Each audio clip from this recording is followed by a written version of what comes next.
동네 애들과 노는 아이를 한 동네 과수 노파가 보고 같이 저자에라도 다녀온 듯한 여인에게 무심코 자 동복 누이가 꼭 죽은 자 오만이 닮았디. 왜 한 말을 얼김에 듣자 아이는 동무들과 놀던 것도 잊어버리고 일어섰다. 아이는 얼핏 누이의 얼굴을 생각해내려 하였으나 암만 해도 떠오르지 않았다. 집으로 뛰면서 아이는 저도 모르게 오마니 오마니 수없이 외웠다. 집들에서 이복 동생을 업고 있는 누이를 발견하고 달려가 얼굴부터 들여다보았다. 너무나 옅은 입술이 지나치게 큰데 비견눈을 짭짭하니 작고 그 눈이 또 늘 몽롱히 흐려있는 누이의 얼굴 9살 난 아이의 눈은 벌써 누이의 그런 얼굴 속에서 기억에는 없으나 마음속으로 그렇게 그려오던 돌아간 어머니의 모습을 더듬으며 떨리는 속으로 찬찬히 누이를 바라보았다. 참으로 오만이는 이 누이의 얼굴과 같았을까?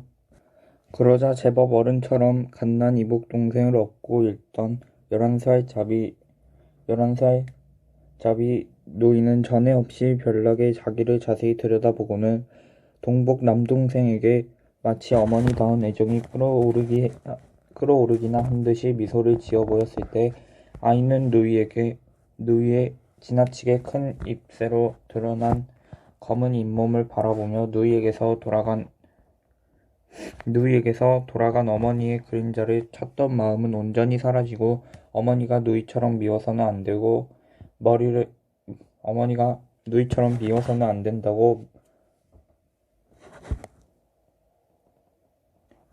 머리를 옆으로 저었다.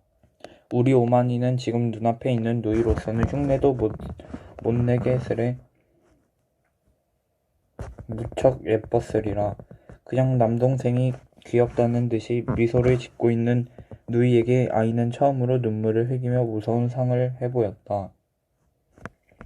미운 누이의 얼굴이 놀라 한층 밉게 찌그러질 만큼 생각다 못해 종래 아이는 누이가 꼭 어머니 같다고 한 동네 과수 노파를 찾아 자기 집에서 왼편 쪽으로 마주난 골목 막다른 집으로 갔다. 마침 노파는 새로 지은 저고리 동정에 인두질을 하고 있었다.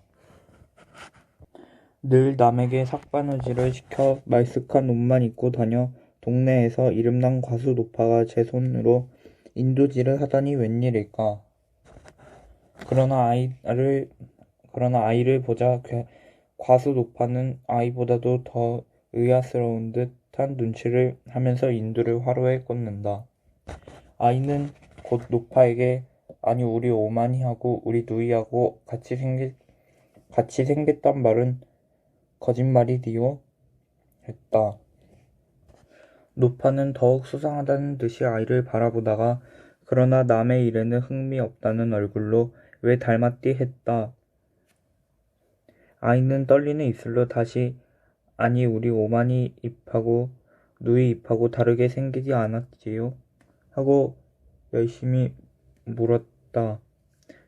노파는 이번에는 화로에 꽂았던 인두를 뽑아 자기 입술 가까이 갖다 대어 보고 나서 반쯤 세운 왼쪽 무릎 치마에 문대고 일감을 잡으며 그저 그러고 봄은 다른 것 같기도 하곤 했다.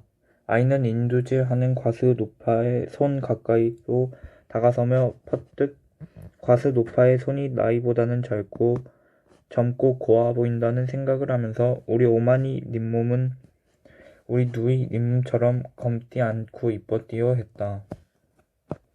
과수 노파는 아이가 가까이 다가와 어둡다는 듯이 갑자기 인두 든 손으로 아이를 물러나라고 손짓하고 나서 한결같이 흥없이 그래엔 했다. 그러나 아이만은 여기서 만족하여 과수 노파의 집을 나서 그 다름으로 자기 집까지 뛰어오면서 그러면 그렇지 우리 오마니가 누이처럼 미워서야 될 말이냐고 속으로 수없이 되뇌었다. 안뜰에 들어서자 누이가 안 보임을 다행으로 여기며 방 안으로 방 안으로 들어갔다. 그리고 책상 앞으로 가 란도새 속에서 산수책을 꺼내다가 그 속에 인형을 발견하고 주춤 손을 거두었다. 누이가 비단색 헝겊을 모아 만들어준 낭자를 튼 예쁜 각시 인형이었다. 그리고 아이가 언제나 란도새 속에 넣어 가지고 다니는 인형이었다. 과묵은 유의를 따라 바뀌었으나 항상 란도새 속에 이 인형만은 변함없이 들어있었다. 아이는 인형을 꺼내 들었다. 그러나 지금 아이는 이 인형의 여태까지 그렇게 예쁘던 얼굴이 누이의 얼굴이나처럼 미워짐을 어쩔 수 없었다. 곧 아이는 인형을 내다 버려야 한다는 걸 느꼈다. 그걸 품에 품고 밖으로 나섰다. 저녁 그늘이 내린 과수노파가 사는 골목을 얼마 들어가다 아이는 주위에 사람 없는 것을 살피고 나서 주머니에서 칼을 꺼냈다. 칼 끝으로 땅을 파가지고 거기에다 품속에 인형을 묻었다. 그러고는 그곳을 떠났다. 인형인가 누이인가 분간 못할 서로 얽힌 손들이 매달리는 것 같음을 아이는 느꼈다. 그러나 아이는 어머니와 다른 그 손들을 쉽사리 뿌리칠 수 있었다. 골목을 다 나온 곳에서 달구지를 벗은 당나귀가 아이의 아랫도리를 찼다. 아이는 굴러다가 동그라졌다. 분하다. 일어난 아이는 당나귀 고삐를 쥐고 달구지채로 해서 당나귀 등에 올라탔다. 당나귀가 제 꼬리를 물려는 듯이 돌다가 날뛰기 시작했다. 아이는 그럼 우리 오마니가 누이처럼 생겼단 말이가 하고 당나귀가 알아듣는 것처럼 소리를 질렀다. 당나귀가 더 날뛰었다. 아이의 누이처럼 생겼단 말이가 하는 소리가 더 커갔다. 그러다가 벼랑간 뒤에서 누이의 대런하는 부르짖음 소리를 듣고 당나귀 등에서 떨어지고 말았다. 땅에 떨어진 아이는 다리 하나를 약간 빈 채로 낮아빠져 있었다. 누이가 분주히 달려왔다. 그러나 아이는 누이가 위에서 굽어보며 붙들어 일으키려는 것을 무지스럽게 손으로 뿌리치고 혼자 벌떡 일어나 빈 다리를 예사롭게 놀려 집으로 돌아왔다. 갓난 이복 동생을 업어주는 것이 학교 다녀온 뒤에 나날의 일과가 되어 있는 누이가 하루는 아이의 거동에서 자기를 꺼리고 있다는 것을 눈치채고는 그런 동생을 기쁘게 해주려는 듯이 어분애의 볼기짝을 돌려대더니 꼬집기 시작하였다. 물론 누이의 손은 힘껏 꼬집는 신용만 했고 그럴 적마다 그 작은 눈을 힘주는 듯이 끔쩍끔쩍 하였지만 결국은 애가 울지 않을 정도로 조심하면서 꼬집어대는 것이었다. 사실 줄곧 누이에게만 애를 업히는 을붓 어머니에게 슬그머니 불평 같은 것이 가고 누이에게는 동정이 가던 아이였다. 그러나 이날 아이는 자기를 기껍게나 해주려는 듯이 이복 동생의 불기짝을 힘껏 꼬집는 신용을 하는 누이에게 재미있다는 생각이 일기는커녕 도리어 밉고 실눈을 끔쩍일 적마다 흉하게만 여겨졌다. 아이는 문득 누이를 혼내어 줄 개그가 생각났다. 그는 날렵하게 달려가 이복 동생의 볼기짝을 진짜로 꼬집어냈다. 그리고 업힌 애가 울음을 터뜨리는 걸 보고야 꼬집기를 멈추고 골목으로 뛰어들어가 숨었다. 이제 턱이 받은 을붓 어머니가 달려나와 왜 애를 그렇게 갑자기 울리느냐고 누이를 꾸짖으리라. 아이는 골목에서 을붓 어머니가 나오기만을 기다렸다. 사실 곧 을붓 어머니는 나왔다. 그리고 또 어김없이 그리고 또 어김없이 누이를 내려다보면서 얘 왜 그렇게 갑자기 울리니 했다. 아이는 재미나 하는 장난스러운 미소를 떠올렸다. 그러나 다음 순간 아이는 누이의 대답이 어떨까 하는 생각이 들면서 이번에는 저도 모르게 미소가 거치고 귀가 기울어졌다. 그렇게 자기들에게 몹쓸게 굴지 않는다고 생각되면서도 어딘가 어렵고 두렵게만 여겨지는 울부더머니에게 겁난 누이가 그만 자기가 꼬집어서 온다고 바로 이르기나 하면 없잖아.